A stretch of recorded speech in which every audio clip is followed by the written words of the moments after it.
जनता के जो मुद्दे हैं, बेरोजगारी, हिंसा, नफरत, महंगाई, किसानों के मुद्दे, अग्निवीर के मुद्दे, जवानों के मुद्दे, वो मुद्दे आपको मीडिया में नहीं दिखाई देंगे। तो हमने ये यात्रा करनी पड़ी क्योंकि और कोई चारा नहीं था। देश के ध्यान को पकड़ने के लिए विपक्ष को 4000 किलोमीटर, और सिर्फ राहुल गांधी नहीं चला, यह गलतफहमी में मत रहिए कि ये राहुल गांधी चला है। सब पार्टियों के, सब विपक्ष के पार्टियों के लोग चले, सब नेता आए, हिंदुस्तान का पूरा विपक्ष इन यात्राओं में शामिल हुआ। शरद पवार जी आए, उद्धव जी आए, तेजस्वी आए।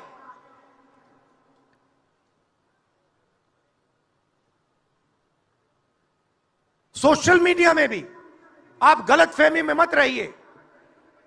किसी ने कहा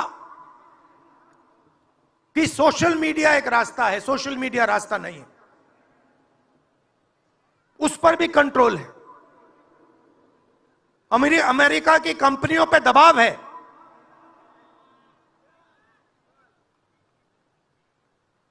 तो काफी डिस्कशन होता है कि हम बीजेपी से लड़ रहे हैं।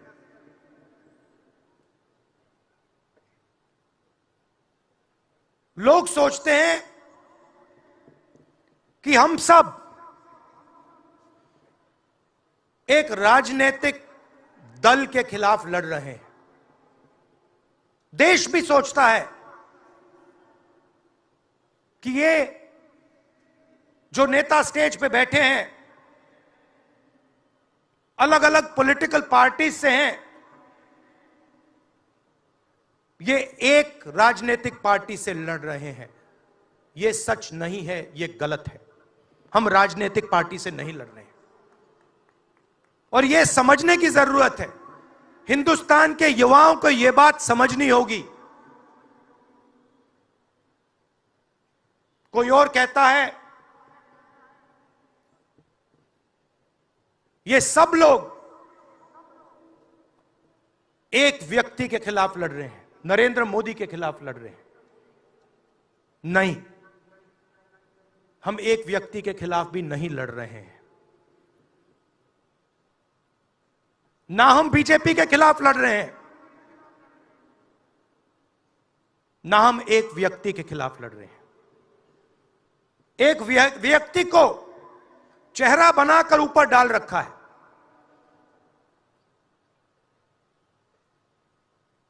हिंदू धर्म में शक्ति शब्द होता है। हम शक्ति से लड़ रहे हैं, एक शक्ति से लड़ रहे हैं। अब सवाल उठता है वो शक्ति क्या है? जैसे किसी ने यहां कहा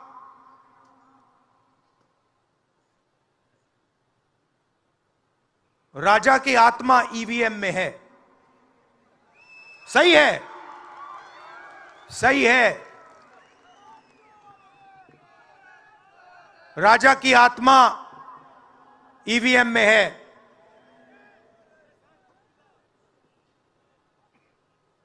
हिंदुस्तान की हर संस्था में है, ईडी में है, सीबीआई में है, इनकम टैक्स डिपार्टमेंट में है। एक वरिष्ठ नेता, नाम नहीं लेना चाहता हूं, इसी प्रदेश के एक वरिष्ठ नेता कांग्रेस पार्टी को छोड़ते हैं और रो के कहते हैं, मेरी मां से रो के कहते हैं कि सोनिया जी मुझे शर्म आ रही है, मेरे में इन लोगों से इस शक्ति से लड़ने की हिम्मत नहीं है, मैं जेल नहीं जाना चाहता हूं। और ये एक नहीं है, ऐसे हजारों लोग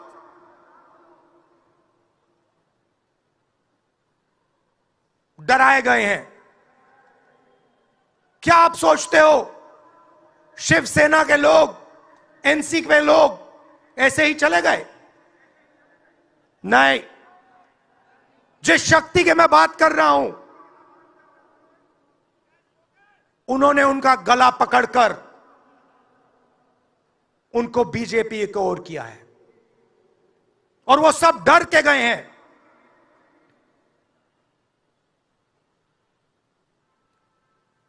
चार 4,000 किलोमीटर चला, उसके बाद 6,000 किलोमीटर मणिपुर से महाराष्ट्र, मुंबई, धारावी।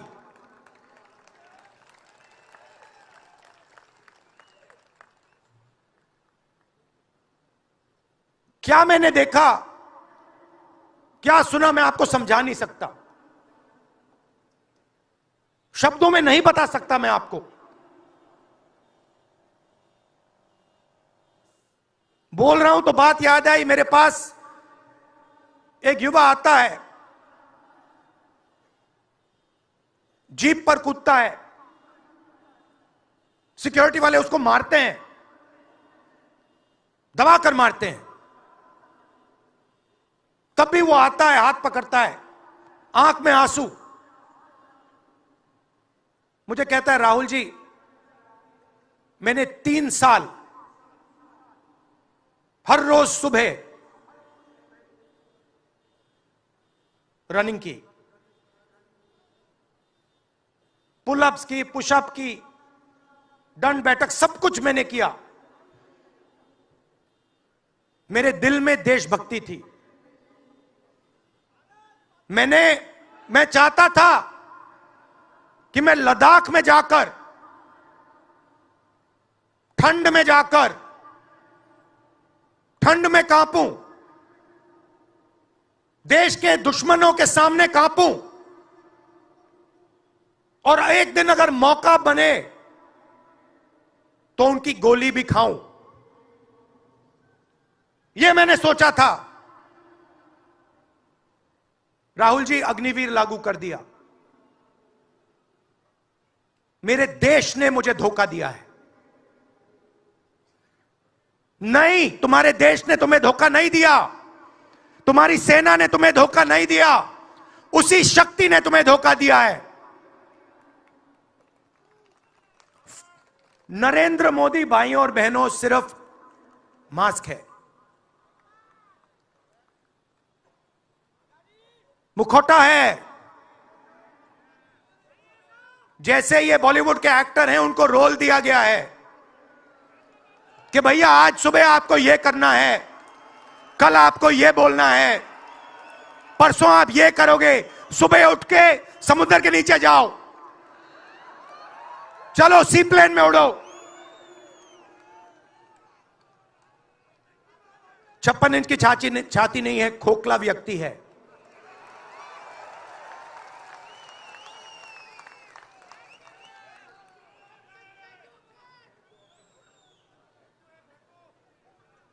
धारावी को देखिए आप।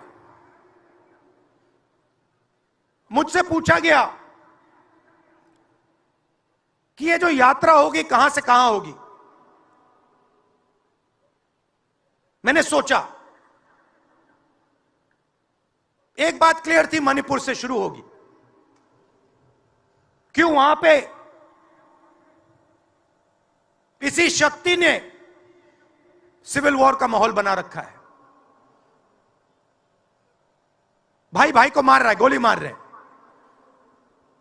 तो शुरुआत तो वहां से होगी। और फिर मैंने सोचा,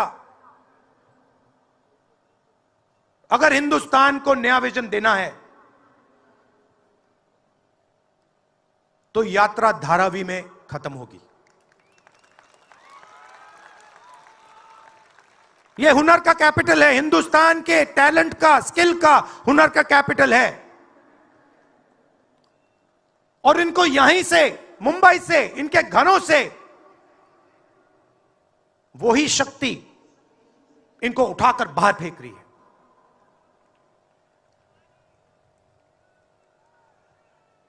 एक साथ मिलकर वही शक्ति इन लोगों की जिंदगी बर्बाद करने में लगी हुई है। मैं आपको इस स्टेज से बता रहा हूं, चाइना में एक शहर है, उसका नाम शेंजन है।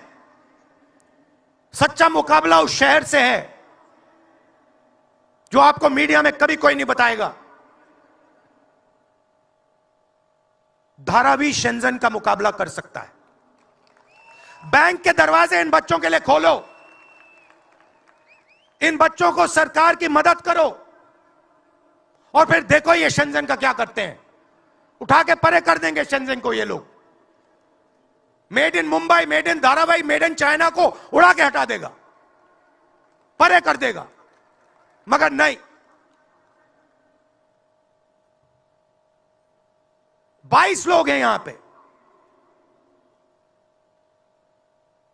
22 लोगों के पास उतना ही धन है जितना हिंदुस्तान के 70 करोड़ लोगों के पास है।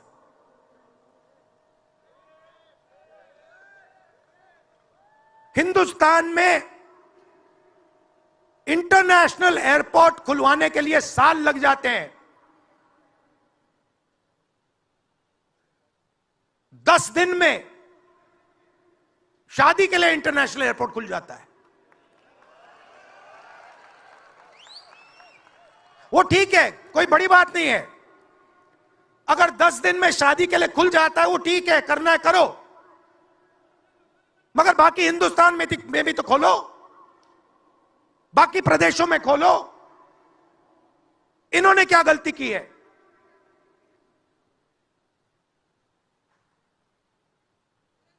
पचास 50% हिंदुस्तान की आबादी पिछड़े वर्ग की है, 15% दलित, 8% आदिवासी, 15% माइनॉरिटी, 5%, 7% गरीब जनरल कास्ट के लोग। मीडिया के मालिकों की लिस्ट निकालिए, नाम दिखा दीजिए मुझे। दलित का नाम दिखा दो, आदिवासी का नाम दिखा दो, पिछड़े का नाम दिखा दो लिस्ट में। एक नहीं मिलेगा आपको। मैं ढूंढ रहा हूं, महीनों से ढूंढ रहा हूं।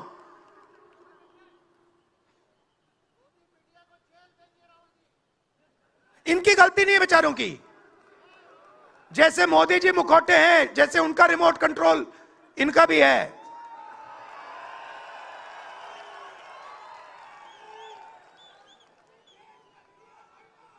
मीडिया में कोई नहीं।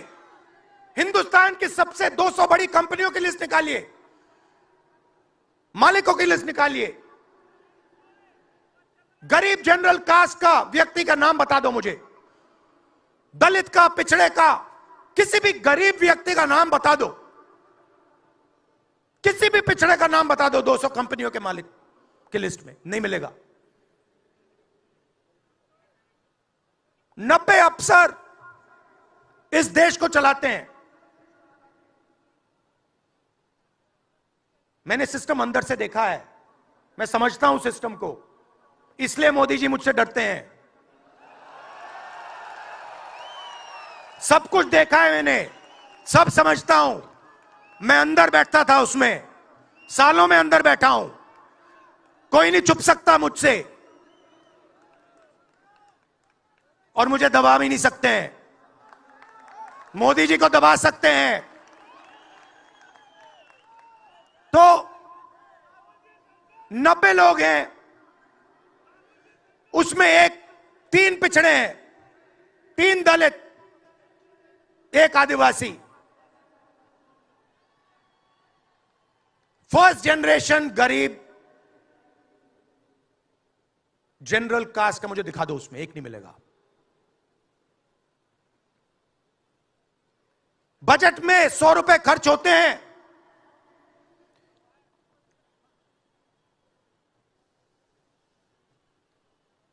पिछड़े, दलित, आदिवासी सबको मिला दो,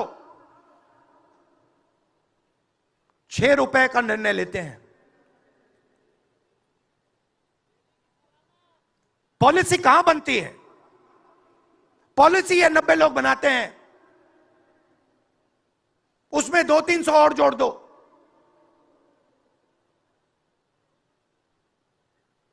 उसमें 50-60 अरबपति जोड़ दो,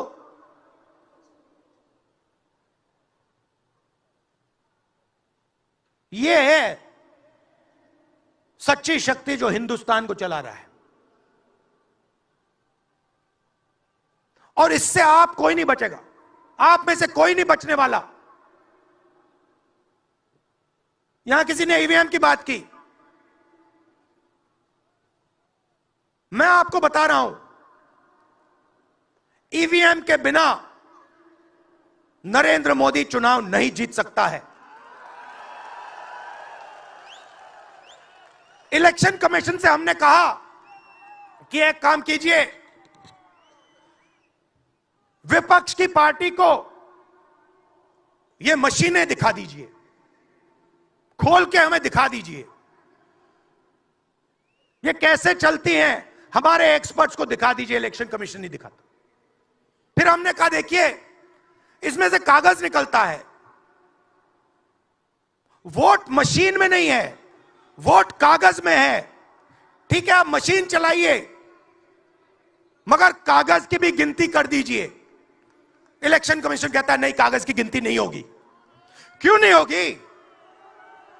कैसे नहीं होगी? सिस्टम नहीं चाहता कि ईवीएम की गिनती हो जाए। क्यों? क्योंकि यह सिस्टम आपके धन को चोरी करने का सिस्टम है। ये आप लोग जीएसटी देते हो, उतनी ही जीएसटी देते हो जितना अदानी देता है। 18% शर्ट पे देते हो, उतनी वो देता है। उसकी आमदनी लाखों करोड़ रुपए, आपकी 50,000 रुपए। और फिर देखो पैसा कहां जाता है। कोई भी स्कीम देख लो, फसल बीमा योजना देखो, 35,000 करोड़ रुपए 16 कंपनियों को जाता है। उसमें आपको एक दलित नहीं मिलेगा, एक पिछड़ा नहीं मिलेगा, एक गरीब नहीं मिलेगा। कानून ये 90 लोग बनाते हैं। पैसा जाता है 16 कंपनियों में। और जब हमारे किसान कहते हैं ओला गिर गया, बारिश हो गई, बर्बाद हो गए, वो कहते हैं भैया नहीं, तुम्हें मुआवजा नहीं मिलेगा, ये तुम्हारा है ही नहीं, तुम्हें कैसे मिलेगा, मर जाओ जाके। नरेंद्र मोदी जी का काम आपके ध्यान को भटकाने का है।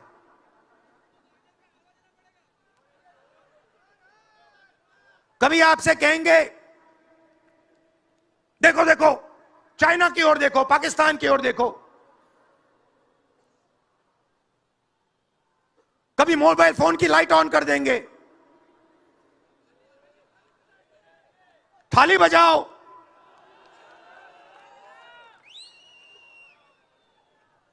कभी कहेंगे देखो मेरा अपमान कर दिया, जैसे अभी किसी ने उनकी पत्नी के बारे में बोला, अब कहेंगे देखो मेरा अपमान कर दिया। ध्यान भटकाने के लिए। अब देखना होगा,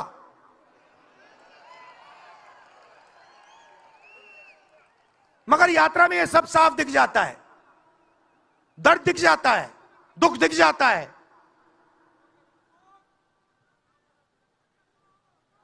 चालीस साल से सबसे ज्यादा बेरोजगारी हिंदुस्तान में आज है। मीडिया में आपको एक मिनट के लिए नहीं दिखता।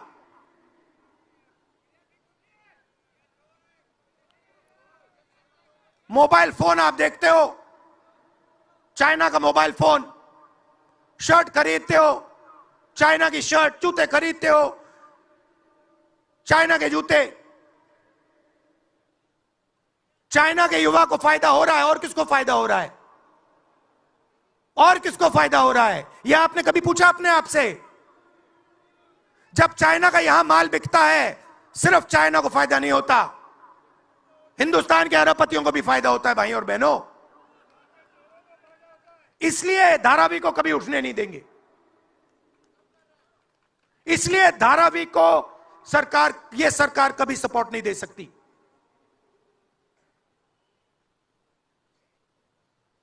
पूरा सिस्टम कंट्रोल में है।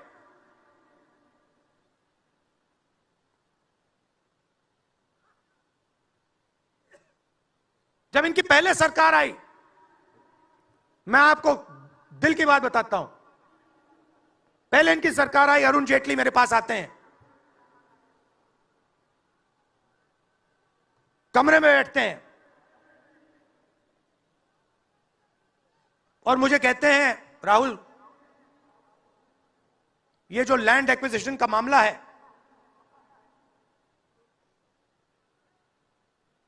तुम इस पर मत बोलो। क्यों नहीं बोलूं? जनता का मामला है। अगर बोलोगे तो तुम्हारे ऊपर हम केस लगाएंगे। लगाओ केस, मुझे कोई फर्क नहीं पड़ता। क्या कर लोगे मेरा? ईडी वाले आए, 50 घंटे बैठा दिया।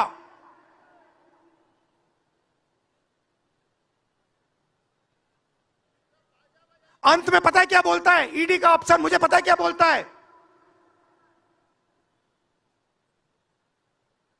कहता है, राहुल जी, आप किसी से नहीं डरते हो, आप नरेंद्र मोदी को हरा सकते हो।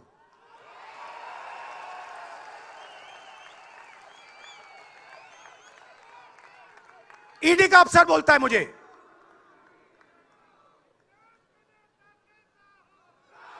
मगर मैं राहुल गांधी नहीं हूं। आप यह मत सोचो कि मैं राहुल गांधी हूं।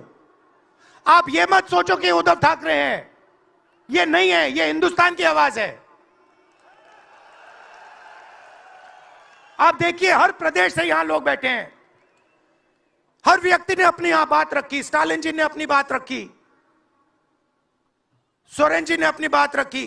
यह हिंदुस्तान बोल रहा है। नरेंद्र मोदी जी की मीटिंग देखिए, वहां सिर्फ एक व्यक्ति बोलता है।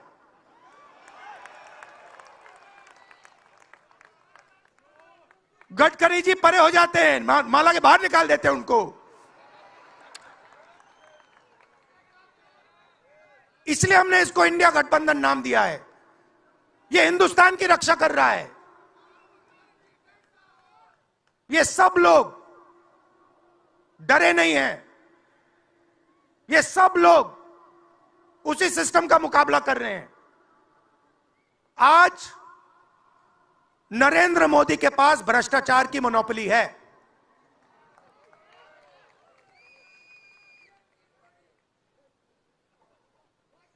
इलेक्टोरल बॉन्ड्स का सिस्टम निकाला। मैं आपको समझाता हूं। यहां पे जो छोटे छोटे सड़कों पे ना एक्सटॉर्शन चलता है, हफ्तेबाजी चलती है ना, वो नेशनल लेवल पे कर रहे हैं ये लोग। मैं बता देता हूं, 4 तरीके की हो रही है। एक, पहले ये कॉन्ट्रैक्ट देते हैं, सरकार कॉन्ट्रैक्ट देगी और सीधा परसेंटेज लेगी। इलेक्टोरल बॉन्ड देख लीजिए, उसमें साफ है। कंपनी को कॉन्ट्रैक्ट मिलता है, उसके एकदम बाद वो बीजेपी को हफ्ता देना शुरू कर देती है। दूसरा, सीधा एक्सटॉर्शन। ईडी सीबीआई भेज देंगे। जैसे यहां पे मुंबई का एयरपोर्ट इनको चाहिए था, ईडी सीबीआई भेजी, एयरपोर्ट किसी और को पकड़ा दिया। सीधा एक्सटॉर्शन। तीसरा, शेल कंपनी। जैसे यहां भी किसी ने कहा, अंबेडकर जी ने कहा, कंपनी की प्रॉफिट ही नहीं है और उससे ज्यादा पैसा वो बीजेपी को दे रही है। और चौथा,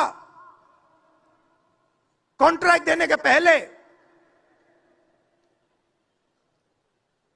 पैसा दो, कॉन्ट्रैक्ट लो। देखिए, मैं आपको एक बात कहता हूं, यहां मुंबई में किसी भी गुंडे को आप सीबीआई, ईडी और इनकम टैक्स पकड़ा दो, ठीक है? वो हो रहा है, वो ही हो रहा है। एक व्यक्ति ने इनको पकड़ रखा है, उनके पीछे एक और शक्ति है, वो कह रही है भैया आप देखो हमें ये एयरपोर्ट चाहिए।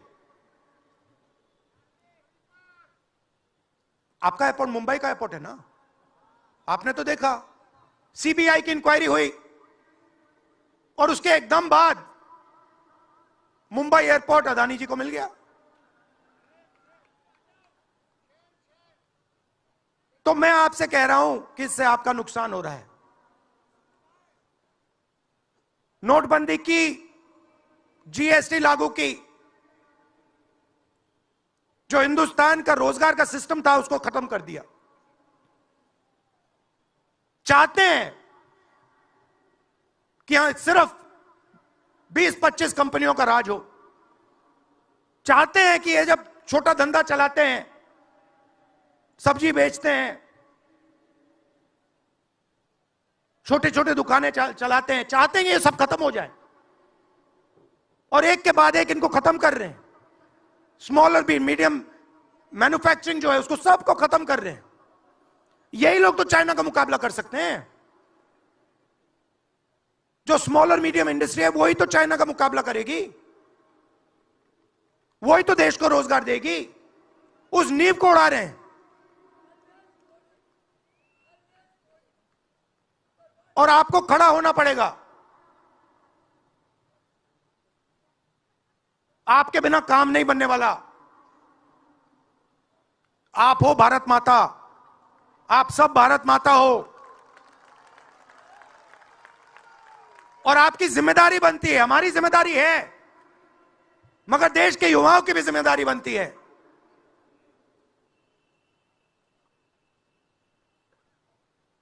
पूरा देश अग्निवीर के खिलाफ है। मैं 4000 किलोमीटर चला, एक युवा ने मुझे नहीं कहा कि अग्निवीर अच्छा लगता है। वो जो रो रहा था मुझे कहता है राहुल जी मैं नहीं जाऊंगा, मैं नहीं जाऊंगा, मैं अग्निवीर नहीं बनूंगा। और फिर मुझे कहता है राहुल जी जहां पे पहले हम दौड़ने जाते थे वो सब खाली पड़ा है। यात्राओं से मुझे बहुत सीखने को मिला। दर्द भी हुआ, चोट भी लगी,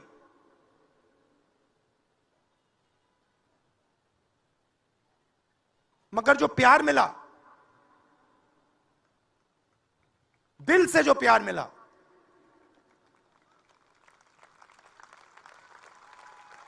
वो उसका कोई मुकाबला ही नहीं है। मैं बता ही नहीं, समझा नहीं सकता आपको। और जो भी आप मुझसे करवाना चाहो, जहां भी आप मुझे बुलाना चाहो, मैं आपके लिए और इस देश के लिए हाजिर हूं। यह नफरत का देश नहीं है, यह मोहब्बत का देश है। नफरत जानबूझ के फैलाई जा रही है। नफरत इसलिए फैलाई जा रही है कि आप अपना ध्यान इधर उधर करो और आपके जेब में से आपका पैसा लूटा जाए, छीना जाए।